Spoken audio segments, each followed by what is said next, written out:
be cognizant of providential circumstances. We need to take cognizance of certain things. Donald Gee writes, there is scarcely anything more nauseating than professing to receive some personal revelation that flatly contradicts the ordinary, decent, and scriptural duties of everyday life.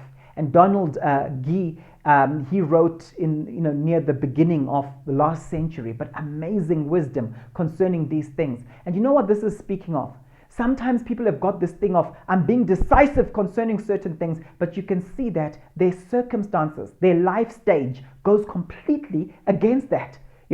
You have some people who've got a mindset of like, oh, they've just had a baby, for example. The baby is only 3 days old and they're already thinking to themselves, I got offered a job, it's out of the country, so I'm going to go and a nanny is going to look after my baby because I've got this job opportunity. No, your circumstances that God has led you up to this particular point, Ebenezer, for thus far the Lord has brought us. Those providential circumstances that you find yourself in should show you that it's foolish to now make this rash decision to do a certain thing when you've got this responsibility. Okay, that's an example of the circumstances you find yourself in. Now, look at 2 Corinthians chapter 2, verses 12 to 13. It says, now when I went to Troas to preach the gospel of Christ, and found that the Lord had opened a door for me. So God had opened a door for Paul.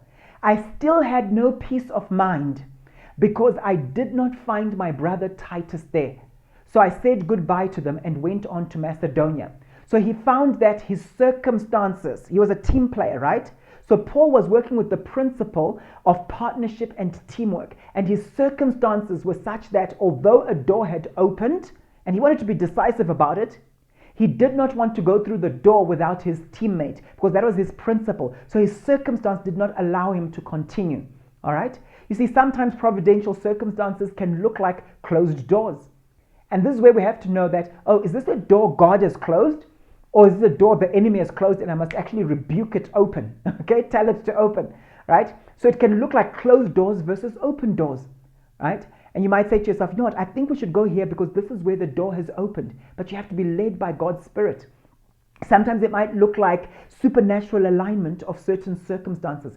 But be decisive after you've discerned what's actually going on.